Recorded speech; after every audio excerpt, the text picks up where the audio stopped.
Se você tem interesse em cursar psicologia ou apenas curiosidade em saber como é a rotina da faculdade, este é o canal perfeito para você. Olá, eu sou Alice Parente e neste vídeo eu vou estar mostrando para vocês quais foram as matérias que eu tive no meu primeiro semestre de faculdade de psicologia, como foi a minha adaptação saindo do ensino médio e indo direto para a faculdade e muito mais. Eu saí do ensino médio e fui direto para a faculdade. Então, eu saí de um ambiente em que eu basicamente cresci com as pessoas, considerava aquelas pessoas como família. Eu tive gente que estava comigo do ensino médio desde o 6º ano e me formei com aquelas pessoas.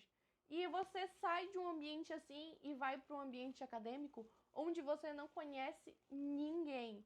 As aulas começaram em fevereiro e eu entrei somente em março. E a turma já estava toda entrosada, já tinha os grupos formados e eu tava lá de bubuia, eu tava lá a ver navios, eu posso assim por dizer. Mas graças a Deus, pessoas assim como eu entraram logo depois e eu fui me ajeitando com essas pessoas, eu fui me identificando e acabei criando a minha própria panelinha, que tornou o curso mais agradável. A minha turma era bastante numerosa, eram cerca de 90 alunos e alguns professores não tinham didática para lidar com aquele tanto de aluno, com que acabou tornando algumas matérias muito difíceis de ir para a aula, de a gente ter aquele desejo de ir para a aula para assistir.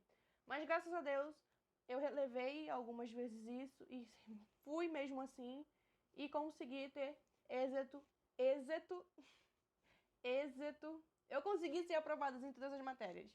Esse é o mais importante, com notas acima da média, e é isso que importa.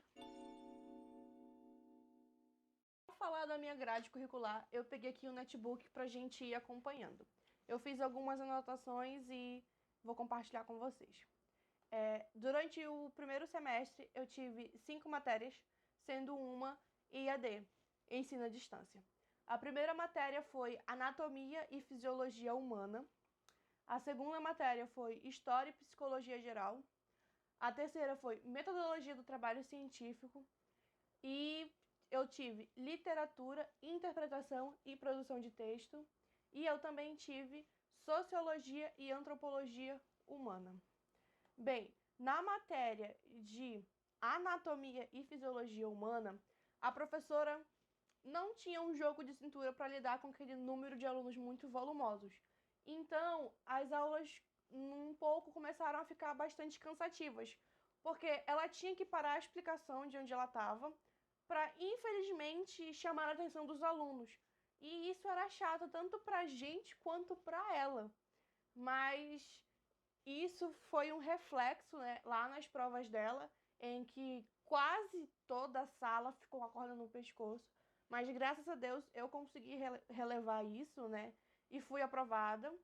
Mas foi uma matéria, assim, bastante chatinha justamente por isso, porque a didática da professora não colaborava com o número da turma e dispersou muitos alunos e não foi legal. E a próxima matéria é História e Psicologia Geral. Nessa matéria, basicamente, foi a introdução da própria psicologia.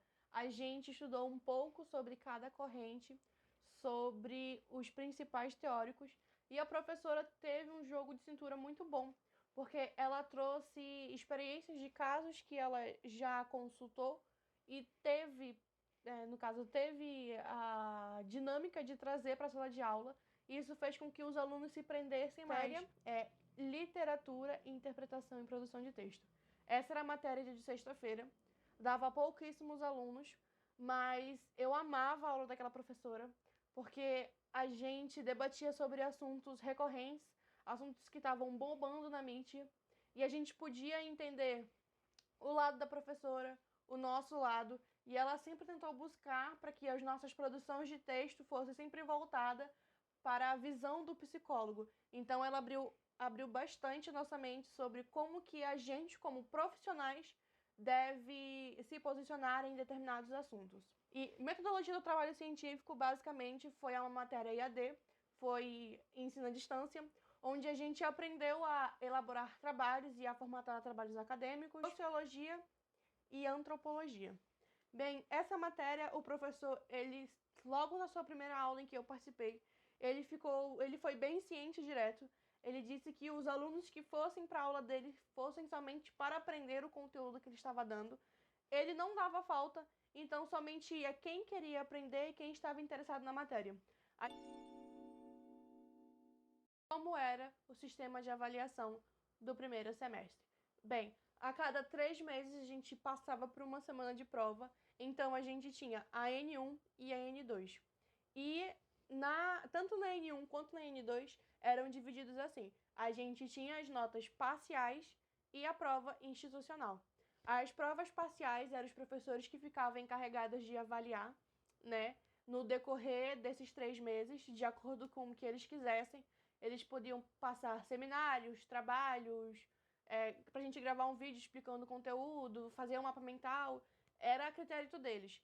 E eles tinham que distribuir 8 pontos, porque 2 pontos a gente fazia de interdisciplinar ou de transversal. Essa interdisciplinar ou essa transversal, a gente fazia um vídeo sobre um determinado tema em que a coordenação do nosso curso escolhia, ou a gente fazia a confecção de um banner e apresentava para o coordenador do curso e os professores do período.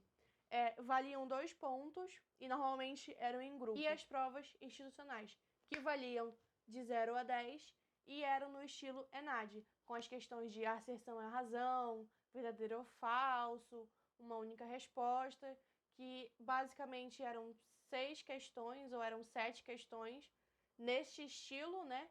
E 3 questões discursivas. E eu vou dar um exemplo aqui para vocês entenderem melhor como é que funciona. Mas o grande sucesso e o auge de todo o calouro de psicologia foi as aulas de laboratório. Eu fui 2 vezes no laboratório no final do período. A primeira vez foi antes da minha prova de N2 institucional, onde a professora levou a gente para o laboratório de peças anatômicas. Tem vídeo aqui nos shorts, vou deixar o link da descrição aqui para vocês verem como é que eram as peças anatômicas do laboratório da minha faculdade. Mas basicamente a gente foi trajado. A gente teve que ir de tênis branco, calça branca, blusa branca e jaleco branco e de touca. Não era obrigatório nem a luva e nem a máscara, porque a gente não estava tendo contato, né, com o formol. Mas foi o auge, eu tirei altas fotinhas lá com as peças anatômicas e foi isso, foi uma experiência boa. A professora basicamente falou sobre os sistemas que iriam cair na prova dela. Agora, na segunda aula de laboratório, a gente realmente foi no laboratório de anatomia humana, né, onde tem as peças naturais. Quis buscar aqui uma palavra bonita. As peças naturais do corpo humano. Então, a gente realmente viu um corpo humano conservado no formol. A gente pôde observar o cérebro humano, todo o sistema nervoso, esqueletos, órgãos e músculos lá no laboratório. Agora, no laboratório era obrigatório o uso de luva e de máscara por conta do formol. Nenhum aluno passou mal, graças a Deus, mas foi uma experiência muito boa. Foi incrível a gente poder ver. Não se esqueçam que a psicologia tem a firmeza da ciência, a beleza da arte e a magia da cura. Este foi o vídeo de hoje. Eu espero que vocês tenham gostado. Beijos e até segunda.